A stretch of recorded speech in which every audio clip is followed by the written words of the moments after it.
Write 192.168, sorry, 192.168.12.0. I am writing 12.0. We can say 12.1 will be this side, 12.2 should be this side. Okay, or any confusion, or shall I write here separate, here separate? Okay, and here I am writing like maybe we can say 192.168.1.1. All are /24 only. We are using /24. So this IP here, and here I can use one more IP. I can write here 192.168.2.1. This is the IP schema we are going to use. Now we need to put the IP here. So let me put the label here 192.168.1.2. I'm going to assign this IP to this PC. Let me go to the desktop. Here I will put this, let's, what is the gateway is here 1.1. Okay, any confusion here? IP address, assigning IP address is simple, right? And here gateway should be 1.1, that's all.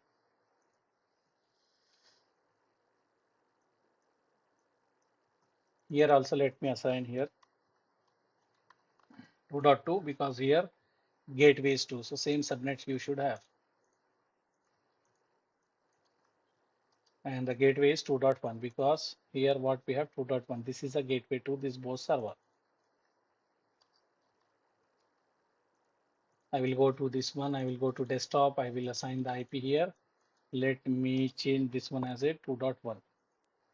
Till here, any confusion, any doubts, anything, any problem here? Okay. So now we need to configure. Configuration is simple. Just we will go here to this router, and here we need to carefully do the configuration. We should not configure the directly static route as we do before, because here we need to configure the host route.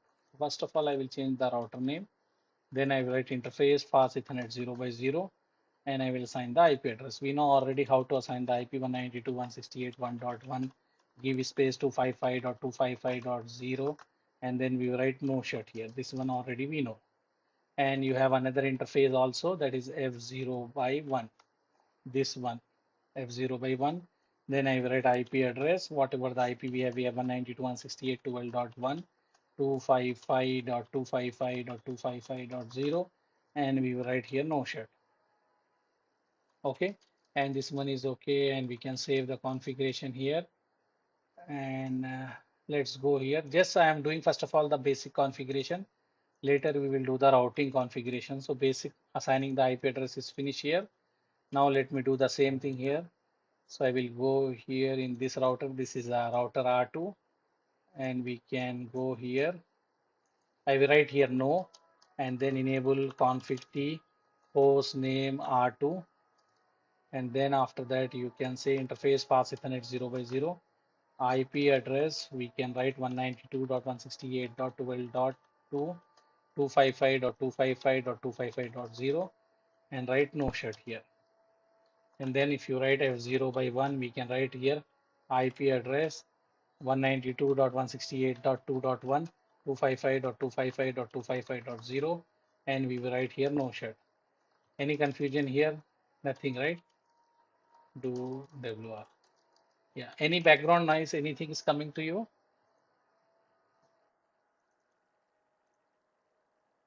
Okay. Because it will come in recording. In case if you feel any background noise, anything, let me know, because it will be recorded also. So we can stop the recording for some time if we have any background noise or something. You are okay, right? Or you are feeling some background? Okay. So manageable, I think. So we can continue. Okay. So, or maybe after 5 minutes, I think we can finish this one. So let's continue here. So now we need to configure the host route. So here, if you see, I am standing here, and you need to remember this server, you need to allow only this server. This server is not allowed to access anyone. Just sample we are using example like this. So how we will do, we will write IP route, and we are doing the host route. Host route means complete IP you need to write. So we will write 192.168.2.3. Okay, complete IP, whatever server you want to allow, complete IP, then subnet mask.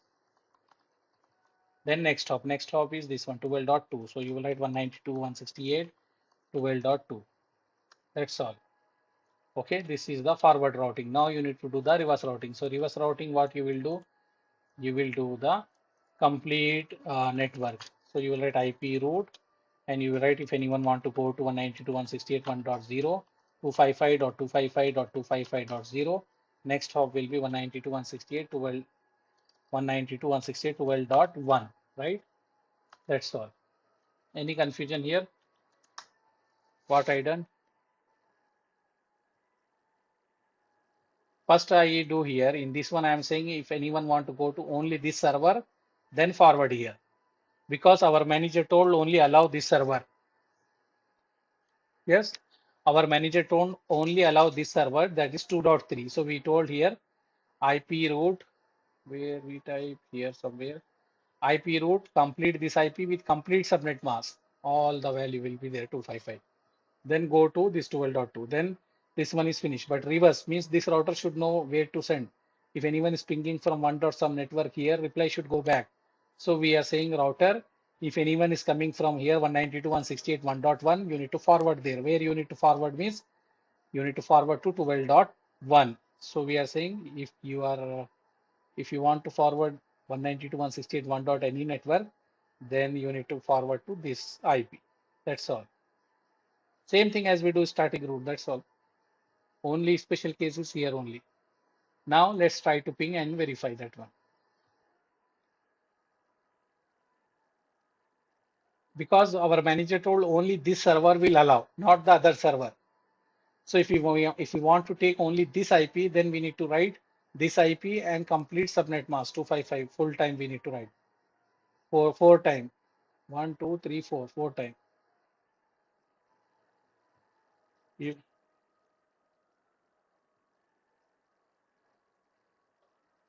yes. Whatever the subnet, you need to write all, because you need to verify all the IP, complete IP you need to verify. If you want to verify complete IP, then you need to write all will be 255. Because this is a host route, so you will not care about /8/16/24. You will say here complete, if this complete IP request is match, if anyone is trying to request any this complete IP, then only allow. If maybe if you write 192.168.2.0, that guy will go here also. 2.0 means 2.2 also there, 2.3 also there. This server is secure, no one should access here. Only this one can access. So we are saying complete IP should match. If complete IP is matched, then only allow, else no need to allow that guy, right? If you write 0, what they will do, they will consider only 3 portion. Where you are using 0, last you will write 0. So they will say, okay, that portion is not considered. So if you not consider that portion, it will be 3, it will be 2. If you have anything other than this one, they will consider that one. So all the guy will access all the server, whatever is present there. Last digit, they will don't care. If anyone is putting last digits as 100, if you have 100 server also, they will access. If anyone guy is writing maybe 5, if you have 5 server also available, they can access. If anyone is writing by mistake, maybe instead of typing, he will write 192.168.2.0, 2.2, then he can access this server, but this server should not access, only this server should access. That's why we are writing complete 255. So now you should ping. So I will write ping 192.168.2.3. Okay, so 2.3 should work. But if you ping 2.2, it should not work. So we need to verify that one is working perfectly or not. So if you see, I am writing 192.168. 2.3. So first 2 packets drop for R. After that, it is working perfectly. So here we can say this server is accessible. But if anyone is accessing this server, it should not work. Then only our route is correct. So let's try that is working or not. So I write not working. See, only this server is working, but other than this server will not work. So that is not working here. What we are saying, only this server will work. Other than this one should not work. So we verify, we ping this one, it is working. And when we ping this one 192.168.2.2, it is not working. Okay, so what we can say here, we can say we configure the host route. So with the help of host route, we are allowing only one server, other server, all the guys cannot access. But generally in the production network, we are not using the host route. Just for knowledge purpose, I shown this one, but in the real environment, you will not see the host route. You will see only the static route or default route. Okay. So